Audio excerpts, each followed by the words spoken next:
During a game night gathering, my girlfriend chose her work husband as her teammate, jokingly remarking, "We share superior chemistry."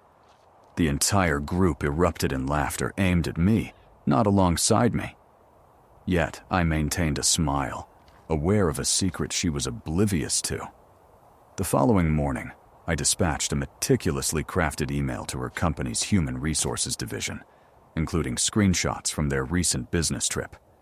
The activity we engaged in was a trivia game tailored for couples, intended to spark uncomfortable situations. My girlfriend Jenna and I were the hosts.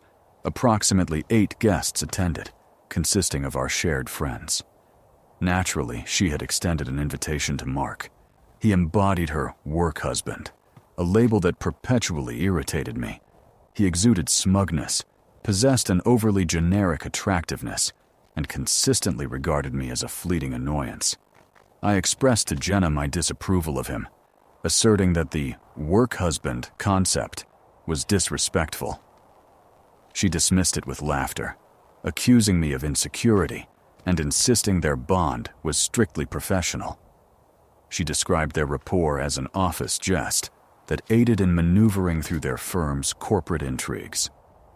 We had progressed through 2 rounds, and our team with Jenna was ahead. Then, the partner-switching segment commenced. As the host myself, I was responsible for assigning new teammates for a rapid-fire round. Before I could utter a word, Jenna rose, clutching her wine glass. She gestured directly at Mark. "I'm selecting him," she declared to everyone. "After all, we possess stronger chemistry." A handful chuckled awkwardly, but the majority burst into hearty laughter. It was the type that thrives on another's unease. They were all complicit in the jest, and I was the punchline. Mark reclined on the sofa, arms outstretched, wearing a grin that implied, "What can one do? She prefers me." I noticed our friend Chloe offering a sympathetic glance, but the others participated enthusiastically. I observed Jenna, who was already approaching to sit beside Mark, sporting a self-satisfied smirk. The pain struck sharply, like a poke to the ribs, but it swiftly gave way to a frigid, composed tranquility. I simply smiled, a deliberate, effortless expression that lacked genuine warmth. "Very well," I replied, maintaining a casual tone. "Team chemistry, indeed. Let's witness your performance." They dominated the round, unsurprisingly. They operated in perfect harmony, completing each other's thoughts on pop culture and historical facts.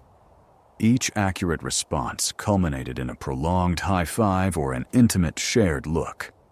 They were performing for the spectators, and I served as the fool in their spectacle. The remainder of the evening passed in a haze as I fulfilled my role as the amiable host, while internally, a freezing sensation spread. As the event concluded and attendees began departing, Jenna remained exhilarated. She planted a hasty, indifferent peck on my cheek. "That was enjoyable, wasn't it?" she inquired, without awaiting a response. She and Mark had spent the preceding hour in a secluded corner, heads inclined together, browsing his phone amid giggles. Once everyone had left, I tidied the kitchen. Jenna retreated to the bedroom, where I overheard her conversing on the phone, her voice hushed and filled with chuckles. I recognized she was speaking with him. This behavior was not novel.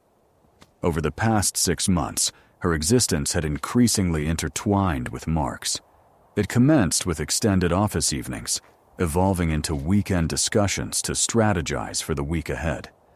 2 weeks prior, they embarked on a 3-day business journey together for a conference. Upon her return, she appeared altered, more remote, more contemptuous toward me.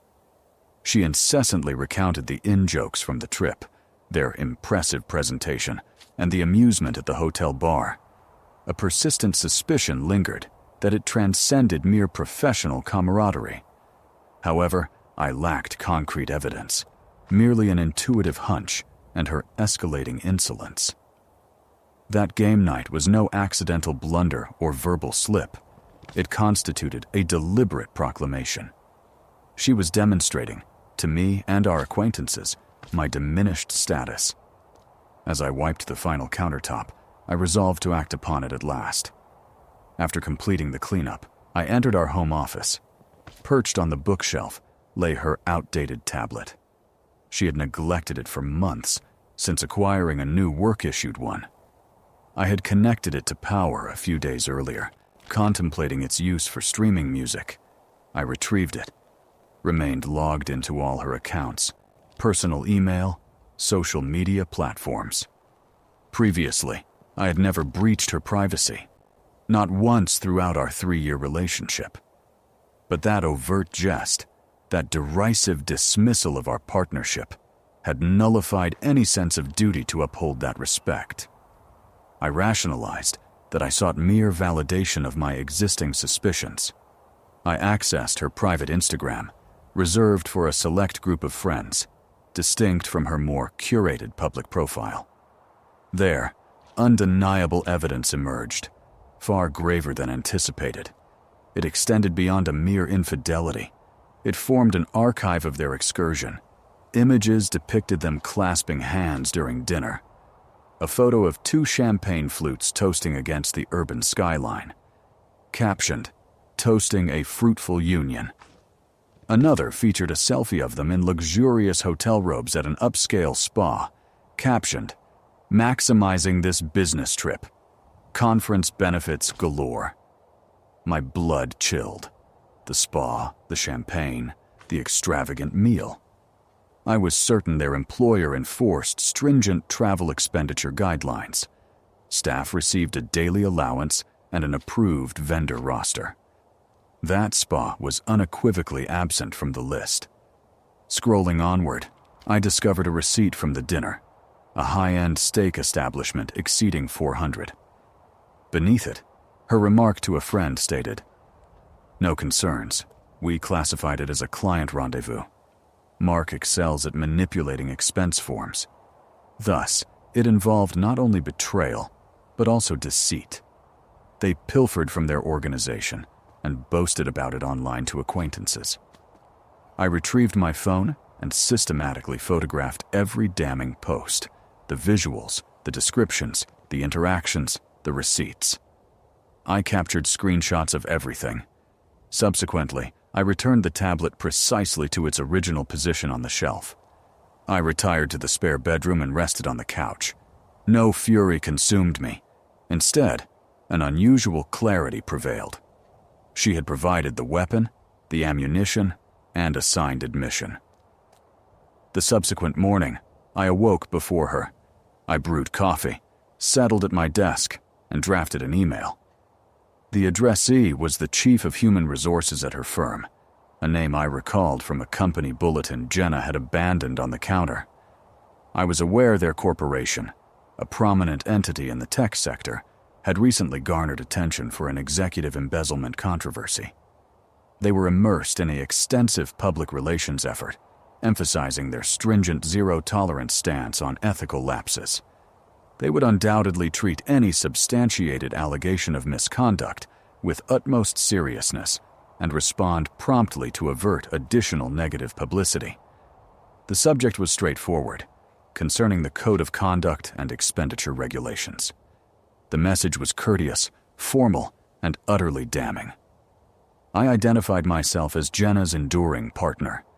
I elaborated that I had recently uncovered a possible breach of corporate policy that I deemed it my duty to disclose. I appended the screenshots, all of them, the spa image, the receipt, her statement about Mark's prowess with expense documentation. I expressed profound worry that such conduct might tarnish the firm's reputation.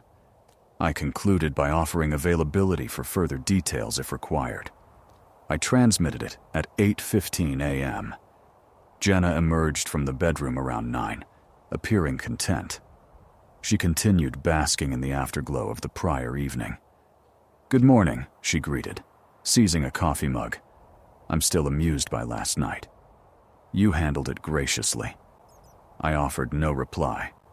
I merely sipped my coffee and gazed at my computer display. Approximately 10:30 a.m., a message arrived from a colleague employed at the same organization in a separate division. What's unfolding in strategy? Rumors suggest 2 individuals are being dismissed. I refrained from responding. Updates began circulating. By midday, confirmation followed. Another message from my contact stated, Jenna and Mark were escorted out by security an hour ago. Laptops, badges, all confiscated. Unbelievable. Both had been terminated. Given the company's heightened scrutiny due to fiscal improprieties, my proof was irrefutable, compelling them to set a precedent. It qualified as grounds for instant dismissal. No notice, no severance. Jenna returned home around 1 p.m. I detected her arrival via the forceful insertion of her key and the door's abrupt opening. She appeared ashen, her eyes conveying a blend of dread and outrage. She clutched a cardboard container holding a few wilt.